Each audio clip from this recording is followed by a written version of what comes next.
Hey, this is Lynn. I have just finished my 63rd week on the carnivore diet, and I'm here to report my results from my weekly weigh-in. So happy Monday. Today is August the 12th, 2024. I had a very busy week. I've been working a lot with the Healing Humanity, the new membership site for Healing Humanity. I don't know if you caught Carrie Mann's live stream Saturday on his channel Homestead How, but he introduced the Healing Humanity team.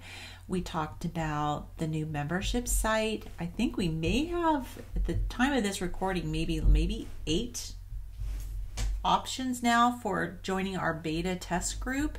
We gave out a code of HHB1, recruiting 100 people to join a beta test group for our membership site. The membership site the website is healinghumanity.life. And so you can try the code. I have noticed that when you go to sign up, at the very bottom of the first page, after you put in your name and all that information, there's a little tiny link that says have a coupon code or have a coupon. It's easy to miss, so you got to click on that, and then it'll let you put the coupon code in, and you can proceed, and it won't charge you. But it's basically a free membership, just to help us get this site up and running, to give us feedback, to test out the features.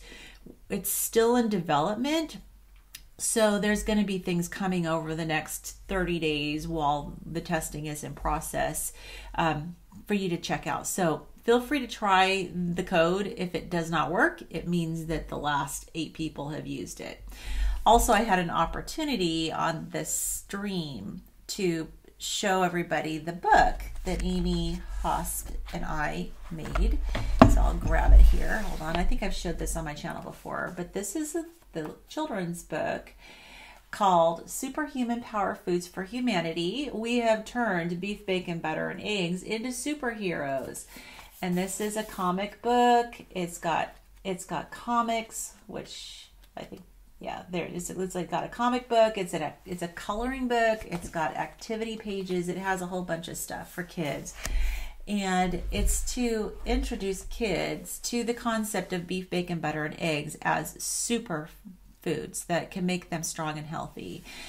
And it's really important to start teaching that to the younger generation and get the kids excited about these types of foods, and to help them see that these types of foods can make them strong, can make them smart, and start asking their parents to feed them these foods. It's just the beginning of many books that we're writing together. Now, this particular book, some of the proceeds from this book are going to be going to the Healing Humanity documentary. So it's supporting a good cause. So yeah, go buy some copies of it. It's on Amazon. You can look it up. I'll put a link in the description of this video. But you can also just look it up by my name, Lynn Divoky, D-I-V-O-K-Y, or Amy D. Hosp. That's her middle name, D-E-E, Amy D. Hosp, H-O-S-P. So anyways, pretty excited about that. I didn't make a ton of changes to my diet this week. I know 2 weeks ago I weighed in, had lost some weight, which is great. And then last week I gained like 0.6 of a pound. And so, I like to look for trends. I'm not overly concerned when I have a little bit of an increase in my weight on the scale. So I didn't really do a lot as far as changes to my diet. Now, last week I reported like crazy about my lab work. And so I have been taking some turmeric with a turmeric capsule with a good portion of my meals that I have. That helps to get excess, I'm trying to get my ferritin levels down a little bit. I did hear from my naturopathic doctor. We're trying to set up something. We're kind of going back and forth with communication, trying to set up something. He's not alarmed at any of my labs, but wants to talk to me about them. So, which is great. I need to put a plan in place and to make sure that I'm approaching my strategy correctly. So after I meet with him, I'll find out, what he recommends, and I'll be reporting back on that. But my folate levels are low. I've started taking a folic acid supplement, but I know that's not ideal, and I think I need to he probably is going to recommend more of a like a methylfolate. I don't know the exact name of it, but something that's more absorbable. So we'll find out what that is. But I'm just kind of like, well, let's see what happens with my weight if I just kind of leave my diet as it is. I don't like to change things up too frequently. Also with my sleep, I have been using the Wim Hof breathing, guided breathing technique, and it is definitely helping me with my sleep. We are also, Lindy and I, we're doing a fitness challenge. We started a new fitness challenge where we're going to do more of a kind of an aerobic type challenge. We have a new YouTube channel that we're going to be following and doing aerobics, and it's kind of ramping up the intensity on what we did over the past 4 weeks. The past 4 weeks we were doing a channel called Get Fit with Rick, and it's a lot of fun, but it's a lot of walking in place and a little bit of side to side, front and back, but it's pretty low impact. And so the ones we're doing this month is a little bit more intense. It's not too bad, but it's ramping up the intensity a little bit. More arms, which is good, and like more bending the knees. So just trying to slowly increase our intensity. But we're also doing Wim Hof breathing this week as well. We're going to report back on how that's going. And see, first of all, for me, it's helping my sleep, but for Lindy, it helps her give her energy when she does it in the morning. So I'm really hoping that that's going to be helping me with energy as well and help improve my stamina when it comes to exercise. We shall see. One thing that I'm going to do this week too, I have an appointment on Wednesday for a stretching session. I found out that nearby, the next town over, which isn't that far, there's a stretching lab where you actually meet with somebody called a flexologist. They have a machine that is like a scan, a full body scan, where it maps your muscles, and it'll tell you like which ones are tight and which ones are okay. And I think they put you through some series of motions, and then it looks at your muscles, and so they can know it helps to guide how they're going to do the stretching. And then you lay down on this table and a person actually stretches you. I'm going to do a 50-minute session. And I think that, first of all, I know I need it because after being sedentary for so long, I am incredibly inflexible. And the more inflexible you are, the more prone you are to injury. I think this is going to be helpful. And it's definitely, stretching is very important, and I am not good at stretching myself. I don't know how to do it properly. And so if I get a lot out of it, it makes me feel good, I'll probably keep going back and maybe go once a week and have somebody do a session of stretching with me. We'll see. So I'll report back on that and see how that goes. I'm pretty excited about that.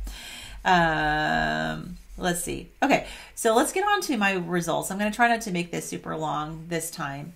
But so this week, I just dropped the exact amount that I gained last week. So the 0.6. I am down to 237.0. And I actually, if I had recorded last night, I would have said I feel like I lost a little bit of weight. So that's good. I guess I'm a little more in tune with my body than I thought I was. Now, my fat-free body weight stayed exactly the same, but I did have a 0.2 gain in muscle. So that means I did lose about 0.2 in fluid in order to make that fat-free body weight stay the same. If I have a gain in one area, there needs to be a loss in the other area to make it equal 0. Bone did not change. I'm a little disappointed because I did have that little step up in the bone density 2 weeks ago, and then it dropped back down and it stayed back down. So, I guess it is what it is. But my visceral fat went down again. 2 weeks ago it was at 17. Last week it bumped up to 18. It is back down to 17. So I'm very encouraged by that.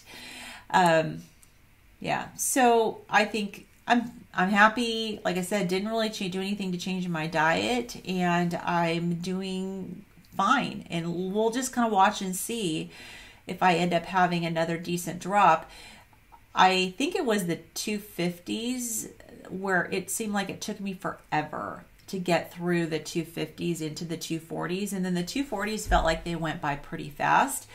So far, the 230s are feeling like it's going to take a little while. That's okay. That's all right. As long as things are moving in the right direction, I'm feeling good. And I'm finding I can eat some additional things. I've been having a little bit of bacon, which is fantastic. I've been having some whole eggs and not really having any issues from it. I do take my dehyst and I'm not doing it too frequently. So that has really been nice. It's opened up a little bit. I had been on the lion diet for so long and I felt really good on the lion diet, but it's time to test things and to see what else I can handle. And it's not just adding a food back, but it's testing the quantity of food that I can eat. And I have had issues in the past several weeks ago where I had too much and I paid the consequence for it. So far, so good. I think I've figured out better how much I can actually eat without having any sort of histamine response. So that's good. I'm really encouraged by that. So overall, since the beginning, when I first weighed in, which was May 31st of 2023, the scale has me down exactly evenly 102 pounds. Yay! I am up 26.8 pounds of good tissue. Of that, 25.4 is muscle, 1.6 is bone, which means I'm down, as of this week, down 0.4 of fluid. So my total fat loss since the beginning is, oh, wait a minute. No, I'm reading last week's. I'm actually up 102.6. Woohoo! Okay, so my metrics I just gave you were wrong, so I'm not going to repeat them all. But my overall fat loss since the beginning is 129.4. So I'm just about a half a pound shy of 130 pounds of fat loss. Yeah, fantastic. So if you follow along with me and my nerdy channel, you know that we've got a keto study club. On Thursdays, I meet with Carnivore nurse Kim and Carrie from my Metamorphosis, and we go through this crazy textbook. We've been having fun studying and learning together. We have a book club on Sunday afternoons where we are going through our current book, which is taking a while because it's very packed full. Good Energy by Dr. Casey Means. Really good information. She is not a carnivore. I had some issues with some of the things that she wrote in chapter 5, which we're currently working on.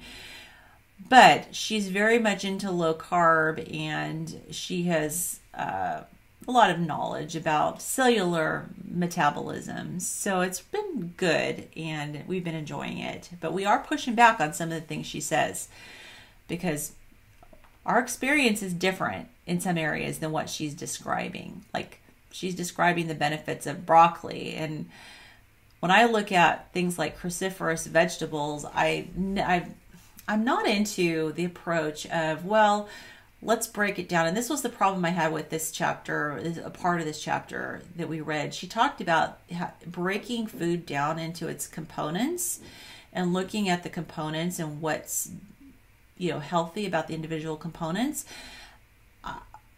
I have seen over the course of decades how, as scientists and nutrition scientists have done that, it tends to go down this slippery slope of saying, okay, well, this particular food has this vitamin or this nutrient that's helpful, so let's go ahead and fortify other non-healthy foods with that nutrient and call it healthy.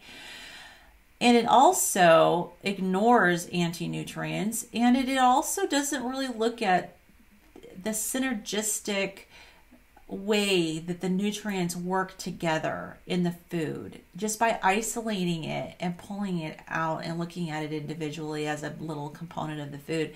So to me, that's not whole food eating.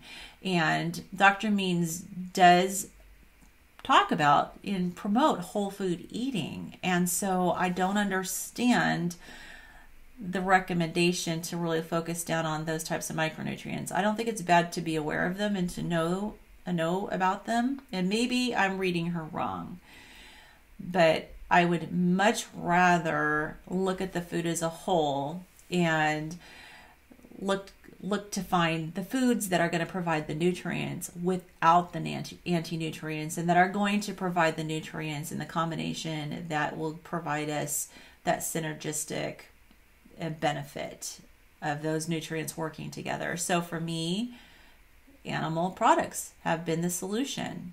I feel the best, especially when I'm eating ruminant meats. So, but anyways, we have a lot of discussion about the book, and so join us and join in on the chat. Read the book. It's on Audible, so you can get it on Audible and follow along. It's also on Kindle, I think. Okay, maybe not. Don't quote me on that. It might not be on Kindle. But Friday, Lindy and I typically will have we have a fitness challenge going on. Like I said, Friday afternoon, 5:30 p.m. Pacific Standard Time is when we meet and do our weekly updates.